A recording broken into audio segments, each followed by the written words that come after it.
Well, hello again, sports fans. This is my latest FPV flight with my tek-sumo.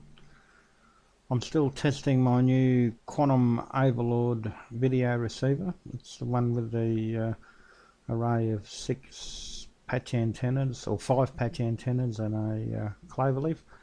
I've had it out to 4 kilometres before I flew behind a mountain. I was having trouble with the tek-sumo being out of trim. Well, I've put the tek-sumo up on a trimming flight earlier on, so it's flying nice and level. The only thing I couldn't get going was a return to home, but I've had a bit of a play and think I'll reset it, so I'll test it before I get going on this one. As you can see, it's a very grey looking day. The takeoff goes okay, and I just do a quick circuit of the field just to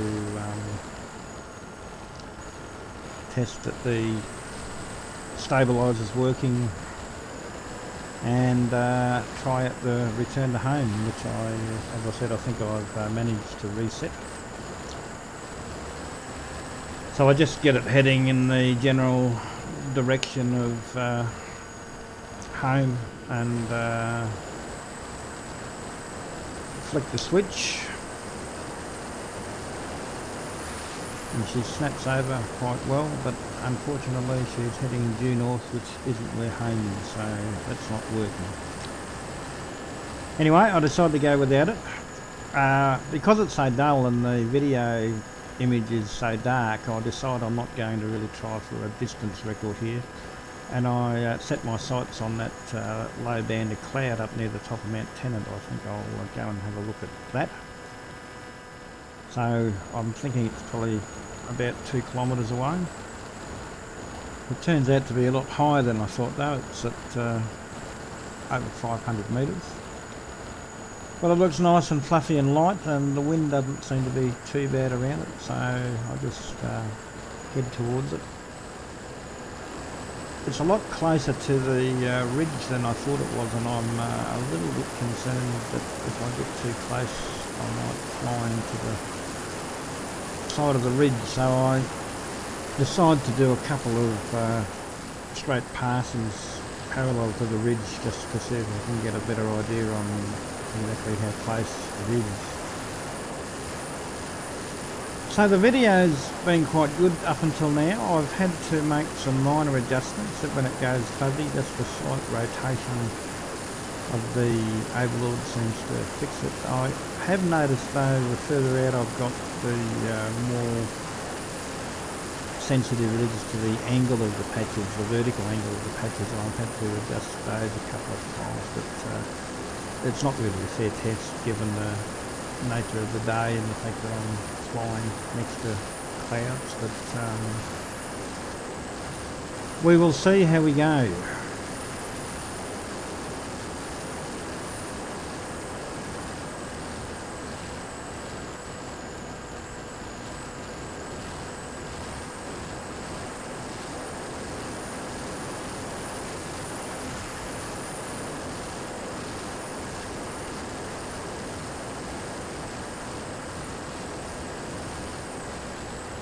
So there's a little bit of blue sky up there. It's just a pity there's not more. I'm sure it'd be a much more enjoyable flight with a bit of sunlight instead of this dingy dark screen I'm looking at.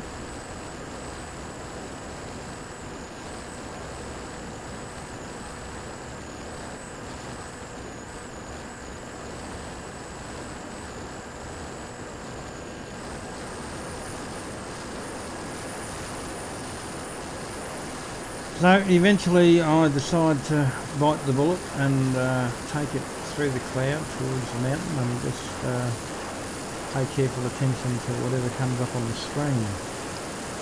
So here we go. That was pretty grey and I'm not too far into it, and I noticed that mountain seems to be coming up there pretty quick, so I'll pull back on the stick and do a little bit of aileron and noticed that we're 3 kilometres away from home, so again the picture's not too bad. And I come out of the cloud and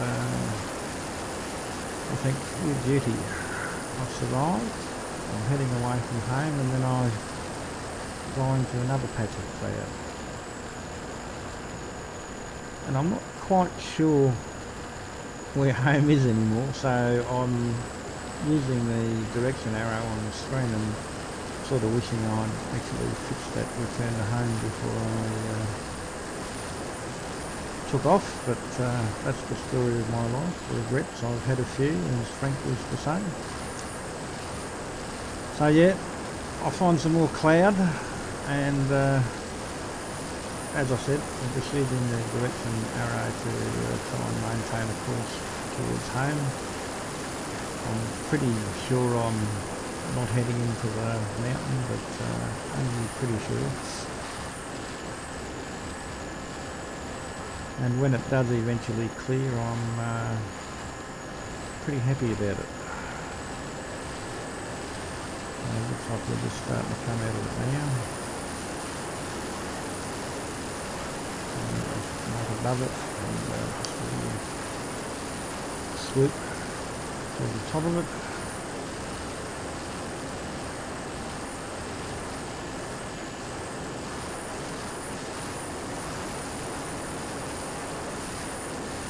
And I think I'm clear.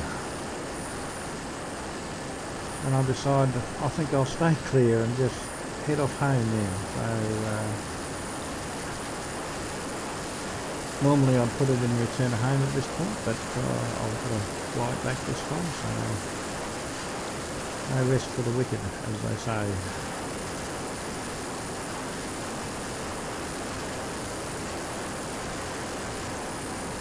So just about a kilometre out. Still pretty dark on the screen, but I know where I am. No trouble spotting home. I managed to stuff up the landing though. I haven't taken the electric fence down, and in trying to avoid that I let it get too slow and stall and have to abort the landing. I've actually increased the control throws in the new setup, and as I was bringing it around for another attempt, I've just used too much stick and dropped the wing, and she's just spun into the deck very quickly before I had time to do anything about it. She was down. But fortunately there's no real damage. There's a little crack in the wing which I was able to fix up with a bit of CA. The motor still works, everything else still works, so yeah, must have gone in fairly flat. And she will live to fly another day, so that's a good thing. So as far as the Overlord's concerned, once again it just wasn't an ideal test. It managed to get out to 3 kilometres. There was some video breakup, but I was in the middle of cloud, so it's really hard to say. I don't think it's really taught me anything one way or the other. I'm just going to have to wait for a decent day and go out past Mount Tennant again. But I was pleased that I've got the tek-sumo flying okay, so yeah, wasn't all bad. Oh, I did eventually figure out what was wrong with the return to home. I'd been resetting the home position on the OSD rather than on the autopilot, so I eventually figured out that, and now it's reset, and hopefully it will come home next flight.